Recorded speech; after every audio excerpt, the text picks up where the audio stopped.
नमस्कार मंडळी, कशा आहात सर्व? स्नेहलता संदीप या चॅनलवर तुम्हा सर्वांचं अगदी मनापासून मी स्वागत करत आहे. आजचा दिवस खूप कामाचा, थोडा वेगळा होता.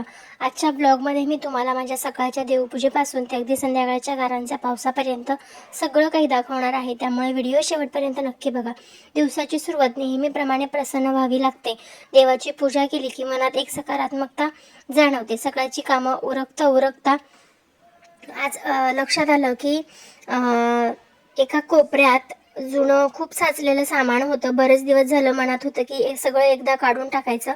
मग काय, आज मुहूर्त लागला. जुनी वर्तमानपत्र, रद्दी, प्लास्टिकचे डबे आणि बरंच काही सगळं गोळा केलं आणि भंगारवाल्या दादांना हाक मारली. त्यांनी एक एक करून सगळं सामान वजन करून घेतलं. घरातलं हे अनावश्यक सामान बाहेर जातं ना, तेव्हा घर तर मोकळं वाटतं, पण मनातलं ओझंही हलकं होतं असं वाटतं. घराची स्वच्छता झाली की एक वेगळी पॉझिटिव्हिटी येते. आणि सर्वात महत्त्वाचा भाग म्हणजे हे सगळं देऊन जेव्हा त्या दादांनी माझ्या हातात पैसे ठेवले तेव्हाचा आनंद काही वेगळाच होता. मग ते 100 रुपये असो, 200 रुपये असो, स्वकष्टाने आणि हुशारीने वाचवलेले ते पैसे कोणत्याही मोठ्या लॉटरीपेक्षा कमी वाटत नाहीत. आपण आपल्या महिलांना सवय असते अशा छोट्या छोट्या बचतीतून आपलं घरासाठी काहीतरी खास करतो. मग या पैशातनं संध्याकाळी मुलांचा खाऊ येईल किंवा घरातली एखादी छोटी वस्तू येईल, पण त्या पैशांचा आनंद मात्र वेगळाच असतो. म्हणतात ना, घर फक्त 4 भिंतींनी बनत नाही तर माणसांनी बनतं. आणि जेव्हा घरातले सगळे मिळून काम करतात तेव्हा घर खऱ्या अर्थानं घर वाटतं. आज सकाळी शिवमच्या बाबांनी नळ दुरुस्ती करायला घेतली होती. खरं तर ही घरातली छोटी कामं आपण प्लंबरला बोलवून करू शकतो, पण स्वतःच्या हाताने घराची निगा राखण्यात एक वेगळं समाधान असतं. आणि त्यानंतर शिवम सुद्धा आज त्याला काय सुचलं कोण जाणे, पण त्याने चक्क हातात वायपर घेतलं आणि घर पुसायला सुरुवात केली. अगदी मनापासून घराचा कोपरा स्वच्छ करत होता. मुलं जेव्हा पालकांना काम करताना बघतात ना, तेव्हा ते नकळतपणे जबाबदारी घ्यायला शिकतात. आज त्याला फरशी पुसताना बघून मला असं वाटत होतं की आपला मुलगा आता खरोखर समजदार व्हायला लागलाय.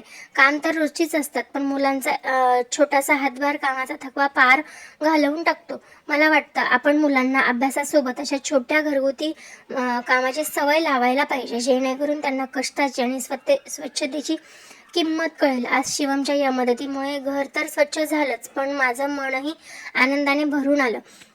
बघू शकता तो सगळं आनंदाने मी जसं जसं सांगेन तसं तसं ते सगळं पुसून घेतोय, स्वच्छ करून घेतोय. आणि आता सुट्टी लागली आहे म्हटल्यानंतर त्याला घरातल्या सगळ्या गोष्टी जितक्या जमतील तितक्या शिकवणं, सांगणं, समजवणं हे माझं काम आहे असं मला वाटतं. त्यानंतर दुपारपर्यंत कडक ऊन पडलेलं होतं, पण निसर्गाचा खेळ बघा ना. आज अचानक आभाळ भरून आलं आणि बघता बघता पावसानं हजेरी लावली. नुसता पाऊस आला ना तर ठीक आहे, पण आज चक्क गारा पडायला लागल्या. गारांचा तो टपटप आवाज ऐकला की आजही मन लहान होऊन जातं. अंगणात पडणाऱ्या पांढऱ्या शुभ्र गारा वेचण्याचा मोह कोणाला आवरणार? कधी कधी वाटतं निसर्ग आपल्याला किती काही देतोय ना, पण आपण मात्र आपल्या धावपळीच्या आयुष्यात हे छोटे छोटे क्षण जगायला विसरून जातो. पाऊस पडल्यानंतर हवेत जो मातीचा सुगंध दरवळतो तो जगातल्या कोणत्याही महागड्या अत्तरापेक्षा भारी असतो. पाऊस थांबल्यावर जेव्हा मी टेरेसवर गेले, बघू शकताय खूप गारांचा पाऊस पडतोय. मोठ्या मोठ्या गारा येत आहेत. कुंडीमध्ये वगैरे पण पडलेल्या आहेत, त्या मी तुम्हाला पुढे दाखवणारच आहे. बघू शकताय तिथे कुंडीमध्ये एक गार पडलेली आहे. त्यानंतर भरपूर गारा खाली पडलेल्या होत्या, पण त्या शूट घेता आल्या नाही. बघू शकताय. त्यानंतर पाऊस थांबल्यावर जेव्हा मी टेरेसला गेले तेव्हा समोरचं दृश्य बघून असं वाटत होतं की जणू निसर्ग धरतीला नवीन साज चढवला आहे. झाडांची पानं धुवून निघाली होती. चहूबाजूला हिरवळ अधिक गडद दिसत होती. त्यातून तो मावळणारा सूर्य आणि समोर असलेलं सुंदर टुमदार घर. मला असं वाटतं ना की असं आपलंही एक सुंदर असं घर असावं, जसं की पुढे मी तुम्हाला दाखवणारच आहे. शिवमने सेम असंच घर बनवलंय आणि ते तुम्हाला मी पुढे दाखवणारच आहे. बघू शकताय मावळणारा सूर्य, केशरी आणि पिवळ्या रंगांचे ते उधळण पाहून डोळ्यांची पारणं फिटतात. असं वाटतं हे सगळं दृश्य कॅमेऱ्यात कैद करण्यापेक्षा डोळ्यात साठवून ठेवावं. निसर्ग आपल्याला रोज सांगत असतो की कितीही संकट आली तरी सुद्धा नव्या उमेदीने फुलायचं. मैत्रिणीनं हे काम करताना आज मला तुमच्याशी खूप मनापासून काहीतरी बोलायचं आहे. आपण महिला नेहमी घरासाठी, मुलांसाठी, पतीसाठी झटत असतो.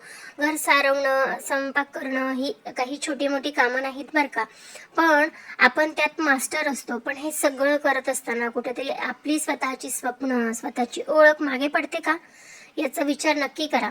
मला खूप अभिमान वाटतो जेव्हा मी पाहते की आज एक स्त्री ही फक्त घरापुरता मर्यादित नाही. घरात बसून सुद्धा आपलं बरंच काही करू शकतो.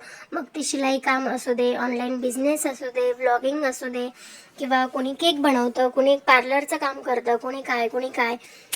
तर ऑनलाईन बिझनेस असो, व्लॉगिंग असो, माझं हे शिवम कलेक्शन असो, सुरुवातीला लोक काय म्हणतील, आपल्याला जमेल का, असे प्रश्न पडतात. पण लक्षात ठेवा, जोपर्यंत तुम्ही पहिलं पाऊल उचलत नाही तोपर्यंत रस्ता सापडत नाही.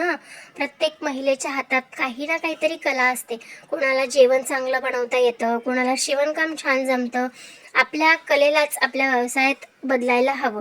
जेव्हा आपल्या हक्काची कमाई आपल्या हातात असते ना, तेव्हा जो आत्मविश्वास येतो तो वेगळाच असतो. तो जगातल्या कोणत्याही मौल्यवान दागिन्यापेक्षा कमी नसतो. मी सुद्धा शून्यातून सुरुवात केली. आज घर सांभाळून, शिवमचा अभ्यास घेऊन मी माझा व्यवसाय आणि चॅनल चालवते. जर मी करू शकते तर तुम्हीही नक्कीच करू शकतात. स्वतःला वेळ द्या, स्वतःवर विश्वास ठेवा, कोणावरही पूर्णपणे अवलंबून न राहता आपली एक छोटीशी का होईना पण स्वतंत्र ओळख निर्माण करा. सुरुवात करा, यश नक्कीच मिळेल. बघू शकताय, मला जसं जमेल तसं मी करते. ऑनलाईनमध्ये फेसबुक, इंस्टाग्राम आणि व्हॉट्सअपला सगळ्या पोस्ट शेअर करत असते. त्यानंतर माझ्याकडे फक्त कॉटन नाईटीचा स्टॉक असतो आणि मी आत्ता फक्त गाऊनच्या नावाने ओळखली जाते. हीच माझी ओळख आहे, गाऊनवाली बाई. असं म्हणजे असतं ना की यांच्याकडे हेच मिळतं, त्यांच्याकडे तेच मिळतं, तसं माझ्याकडे गाऊनच मिळतात हे प्रत्येक कस्टमरला माहिती आहे. त्यामुळे आवर्जून माझ्याकडे प्रत्येक कस्टमर ती ऑर्डर टाकत असतो आणि बुकिंग करत असतात. खरं तर खूप छान वाटतं. काही जणी स्क्रीनशॉट टाकतात स्नेहलता गाऊन म्हणून, तेव्हा मला असं वाटतं की गाऊन हीच माझी ओळख बनलेली आहे आणि मला काहीही वाईट वाटत नाही. कारण आपण असं म्हणतात ना की ज्या कामामुळे आपलं घर चालतं त्या कामाची लाज वाटू नये, तसंच मलाही वाटतं. मी 2020 पासून गाऊन सेलिंगचा व्यवसाय करते आहे आणि मला भरपूर यश मिळत आहे. म्हणजे एखादा टप्पा येतो की जिथे काहीच सेलिंग होत नाहीये, पण असं कधी झालेलं नाही आहे की माझे गाऊन कधीतरी पडून राहिले, सेल झालेले नाही आहेत आणि खूप पश्चाताप झाला आहे मला, असं कधीच झालेलं नाही आहे. त्यात प्लस मी रिसेलिंगसाठी सुद्धा देत असते. म्हणजे ज्या महिलांना घरून काहीतरी करायची इच्छा आहे त्यांच्यासाठी मी सुद्धा गाऊन देत असते. तर अशाच बऱ्याच मैत्रिणी आहेत ज्या माझ्याकडे गाऊन रिसेलिंग करतात. तर ज्यांना करायचं असेल त्यांनी नक्कीच मला कॉन्टॅक्ट करा. मी नक्कीच तुम्हाला रिसेलिंगचं मार्गदर्शन नक्कीच करेल. बघू शकता, कुरिअर पॅकिंग करून झालेलं होतं आणि ते सिक्युअर करायचे होते जरा. म्हणजे बाय चान्स एखादं उघडलं तर गाऊन वगैरे पडू नयेत किंवा नुकसान होऊ नये, यासाठी मी खूप काळजी घेत असते. आणि असंच प्रत्येक महिला करू शकते. कुणीतरी जेवण छान बनवतं, कुणी केक छान बनवतं, कुणाला गजरे छान येतात, कुणी तुम्ही घरात बसून क्लासेस घेऊ शकतात, मेहंदी काढू शकतात. बरेच असे ऑप्शन असतात. बघू शकता, इतके सारे कुरिअर माझे पॅक करून झालेले आहेत. त्यानंतरची एक गोष्ट जी मला अगदी मनापासून शेअर करायला तुम्हाला नक्कीच आवडेल. तर हा व्हिडिओ तुम्ही बघितला असेल की शिवमने आणि मी घर बनवलं होतं आणि ते घर बनवून आम्ही शाळेत नेलं होतं. हे सगळं बघताना जाणवलं की आपण मोठे झालोय की काय. बघू शकताय, जेव्हा शिवम या सगळ्या गोष्टी करतो ना, तर हे सगळं छान सुंदर त्याच्या नेम प्लेट वगैरे मी तयार करून दिलेली होती. आता ब्लॉगचा अशा भागावर आलोय जो पाहून तुमचं मन भरून जाईल. मुलांचं मन किती मोठं असतं आणि त्यांची स्वप्न किती साधी पण सुंदर असतात. आज आपण शिवमला बघून पुन्हा एकदा जाणवणार आहे. शाळेतून त्यानं हे घर बनवून आणलंय, पण घरी आल्यावर त्याने फक्त ते जागेवर मांडलं नाही तर भोवताली त्याचं जग सुद्धा उभं केलंय.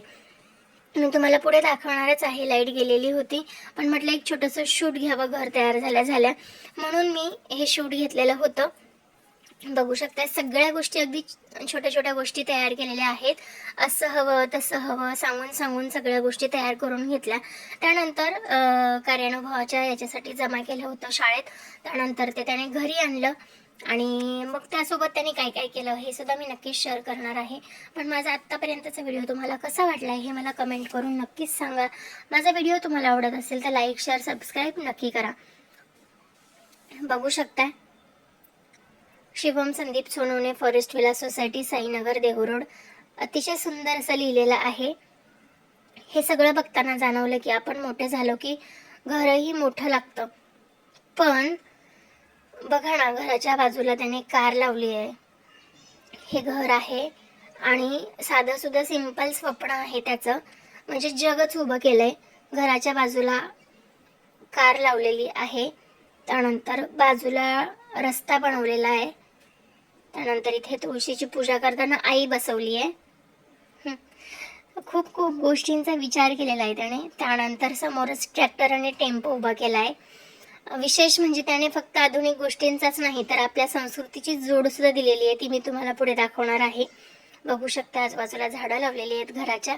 खरंच बघा ना, विचार करा की असंच खरंच घर असलं तर संस्कृतीची जोड म्हणून त्यांनी बाजूला स्टोरेज सामान बनवलं, म्हणजे स्टोरेज रूम बनवलेली आहे.